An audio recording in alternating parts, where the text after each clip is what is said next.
అందరికీ జై భీమ్. నేను Rajesh Mahasena. Welcome to Mahasena media. రండి సార్, జగన్ గారి లెక్కలు చెప్తారు కానీ రండి. నాకు మీకు జగన్ గారి లెక్కలు చెప్తాను చూడండి. ఇది రాజశేఖర రెడ్డి గారి అఫిడవిట్ 2004లో. ఆయన ఇన్కమ్ ఎంత చూపిస్తారండి, చూపిస్తాను రండి. మీకు డాక్టర్ వైఎస్ రాజశేఖర రెడ్డి 2003 నుంచి 4కి ఆయన ఇన్కమ్ 10 లక్షలు. 2004 నుంచి 5కి రూపాయి ఇన్కమ్ లేదట. అప్పుడు ఆయన ముఖ్యమంత్రి. 2004 నుంచి 5కి ఆయన ముఖ్యమంత్రి అయినా కూడా రూపాయి ఇన్కమ్ లేదని వేసాడు ఆయన. సరే, మీరు నమ్మారు, నేను నమ్మాను. ఏమండి, అదే టైంలో మీరు చూడండి, ఇగో విజయలక్ష్మి గారి ఇన్కమ్ ఎంత, 5,50,000 అటండి అంతే. ఇప్పుడు 2003 నుంచి 4కి కేవలం 5 లక్షలు. అదే టైంకి వైఎస్ జగన్మోహన్ రెడ్డి గారి ఇన్కమ్ ఎంత, 11 లక్షలు. ఆయనకి ఫిక్స్డ్ ఆస్తులు 36 లక్షలు ఉందంట అప్పటికి. ఎప్పుడు 2003 నుంచి 4 మధ్యలో జగన్మోహన్ రెడ్డి గారి ఆస్తి 36 లక్షలు మాత్రమే. అది కూడా ఫిక్స్డ్ అసెట్. ఇక షర్మిలా గారిది ఉంది, పక్కన పెడదాం. తర్వాత 2004కి వచ్చేటప్పటికి, అంటే అప్పటికి రాజశేఖర రెడ్డి గారు సీఎం అయిపోయారు, సీఎంగా ఉన్నారు. ఒక సంవత్సరంలో ఈయన ఇన్కమ్ ఎంత పెరిగిందంటే 6,64,00,000కి వచ్చింది.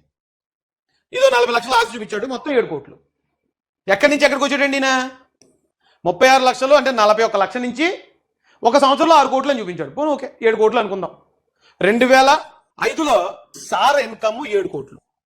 2004 నుంచి 5 ఆయన వేసిన అఫిడవిట్ అంటే ఏంటి?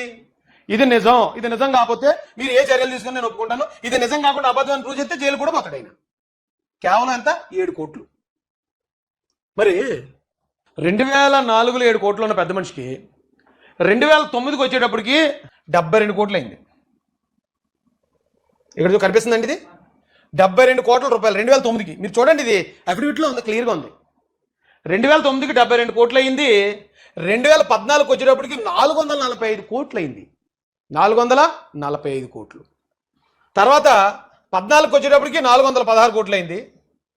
మళ్ళీ 19కి వచ్చేటప్పటికి 510 కోట్లు అయింది. 24కి వచ్చేటప్పటికి 757 కోట్లు అయిపోయింది. ముఖ్యమంత్రికి జీతం ఎంత? నెలకైతే 10 కోట్లు 20 కోట్లు అయితే ఇవ్వరు కదా.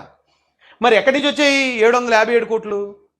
ఎక్కడి నుంచి వచ్చాయంటే ఇక్కడే రాశారు చూడండి మీకు.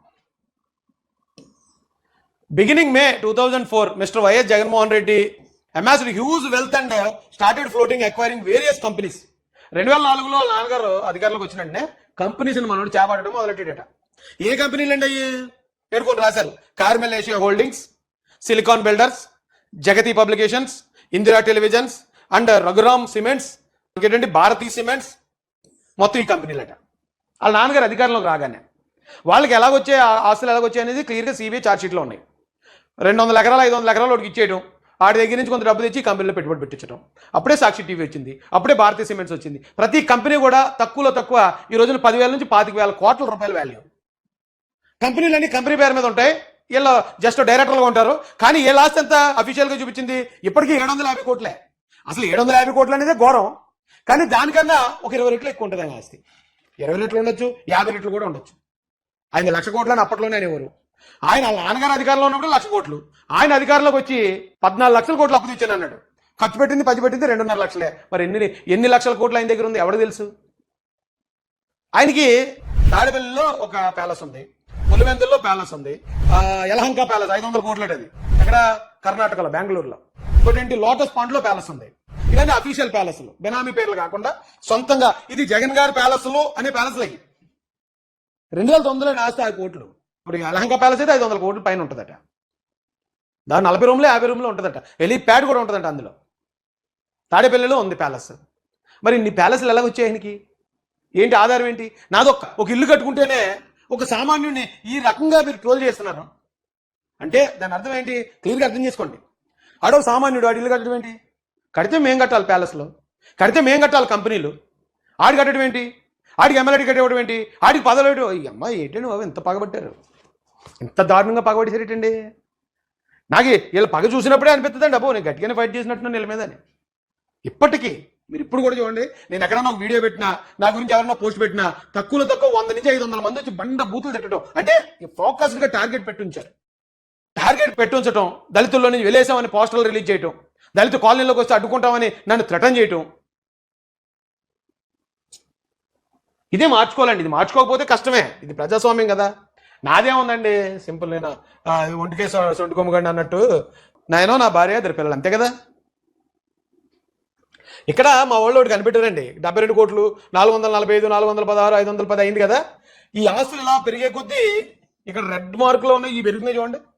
ఏంటనుకుంటున్నారు? ఈ కేసులు, మనీ లాండరింగ్ కేసులు, ప్రజాధనం దుర్వినియోగం చేసిన కేసులు, లంచాలు తీసుకున్న కేసులు, ఇగో కేసులు. 72 కోట్లు ఉన్నప్పుడు కేసులు లేవు. 416 కోట్లు, 445, 416 వచ్చినప్పుడు 15 కేసులు వచ్చాయి. ఏమంటే తర్వాత 510 కోట్లు వచ్చినప్పటికీ కేసులు 38 అయ్యాయి. తర్వాత 700 కోట్లు వచ్చేటప్పటికి మరి కొన్ని కేసులు కొట్టించుకున్నారు ఏంటో 29 కేసులు. ఈ పక్కన ఆస్తులు పెరుగుతున్నప్పుడు ఈ పక్కన కేసులు పెరుగుతున్నాయంటే ఏంటి దాని అర్థం? అంత మన దగ్గర పెట్టుకుని ఓకే మీరు ఆ నాయకుడిని ఆరాధిస్తారా, ఓటేస్తారా, వెనకాల తిరుగుతారా, రప్ప రప్ప అంటారా అనండి. కానీ నాలాంటి సామాన్యుని ఇలా గెలకూడదు కదా, ఇలా అవమానించకూడదు కదా. ఆయనకి ఇన్ని కేసులు ఉన్నాయి, ఇన్ని అక్రమాస్తులు ఉన్నాయి, ఇంత ప్రజాధనం దోచుకున్నాడన్నా ఆయనే పట్టించుకోడు, ఎందుకంటే వాళ్ళు స్థాయి దాటిపోయారు. కానీ నాలాంటి వాడు, బంధువులకి భయపడతాం మేము, ఊళ్ళో వాళ్ళు ఏమనుకుంటారో ఆలోచిస్తాం, ఇంటి అనుకోవాడు ఏమనుకుంటాడు, ఇంటి ముందు ఏమంటాడు, నిజాయితీగా బతుకుతున్న వాడు మాత్రం ఖచ్చితంగా సిగ్గుపడతాడు. మీరు ఇలాంటి ప్రచారం చేసినప్పుడు ఏంట్రా ఇలాంటి ప్రచారం చేస్తున్నారు, వాళ్ళు ఏమనుకుంటారు, వీళ్ళు ఏమనుకుంటారు, ఎంతో కొంత ఉంటుంది, నిజాయితీ పరుల్లో ఉంటుంది. తెగించినోడికి తెడ్డేలేంగా. ఇప్పుడు ఎగదొప్పాలనుకున్నవాడు సిగ్గేడు గిగ్గేడు మనం చేసేది చేసుకుంటూ పోవడమే, మనం బాగున్నావా లేదా అనుకునేవాడు పర్లేదు. కానీ నాలాంటి వాడిని మరి ఇలా చేయటం మానసికంగా కృంగదీసే ప్రయత్నం కదండి, నేరం కదా అది. ఇక్కడ డైరెక్ట్ చంద్రబాబు నాయుడు గారు కూడా అడిగారండి ఈయన ప్యాలెస్ల కోసం. Minister, how you got money? You know, before 2004, they wanted to sell his own house where he was residing because he don't have money, he wanted to pay debts. After 2004, 2004 ముందు రాజశేఖర రెడ్డి గారు ఒక ఇల్లు అమ్ముదాం అనుకున్నారట, డబ్బులు లేక ఎలక్షన్కి. ఇది అందరికీ తెలిసిందే. చంద్రబాబు నాయుడు గారిని అడిగితే ఆయన కూడా ఏదో హెల్ప్ చేయబోయాడు అనేది ఆ నానుడు అప్పుడు విన్నాం మేము. 2004 ముందు ఇల్లు అమ్ముకునేవాడికి మరి 2024-20 సంవత్సరాల్లో లక్షల కోట్లు ఎక్కడి నుంచి వచ్చేస్తాయండి? ఏ వ్యాపారం చేస్తే వస్తుంది అంత లాభం? he constructed big house in 30 acres in Bangalore near airport. One more house they are constructing here in Lotus Pond. Pulivendra they construct houses. Udupalpaya they construct houses. Where you got all the money? Jagan loyalist in turn. అప్పుడే అన్ని ప్యాలెస్లు అన్ని కట్టించారట. 24 ముందు ఇల్లు అమ్ముకునేవాళ్ళు, అన్ని ప్యాలెస్లు ఉండి ఇన్ని లక్షల కోట్ల రూపాయలు సంపాదించిన వాళ్ళకి పేదోడు అడుగున ఒక చిన్న ఇల్లు అడ్డొచ్చిందా?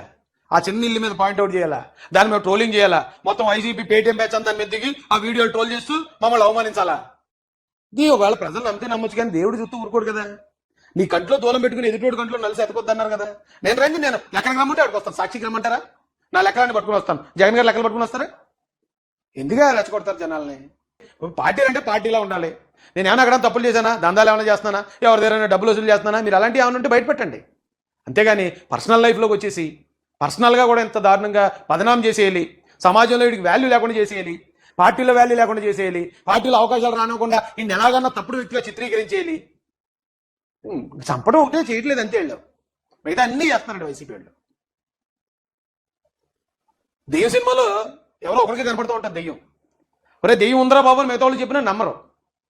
ఇక్కడ వైసీపీ కూడా ఒక దెయ్యంలా పీడించేస్తుందని పట్టుకుని రక్తం పీల్చేస్తున్నారు. 2 సంవత్సరాల నుంచి కాదు, నేను పోరాడిన దగ్గర నుంచి. ఓకే, నేను ప్రతిపక్షంలో ఉన్నప్పుడు వాళ్ళ మీద పోరాడినప్పుడు అన్నిటికీ తెగించే చేశాను.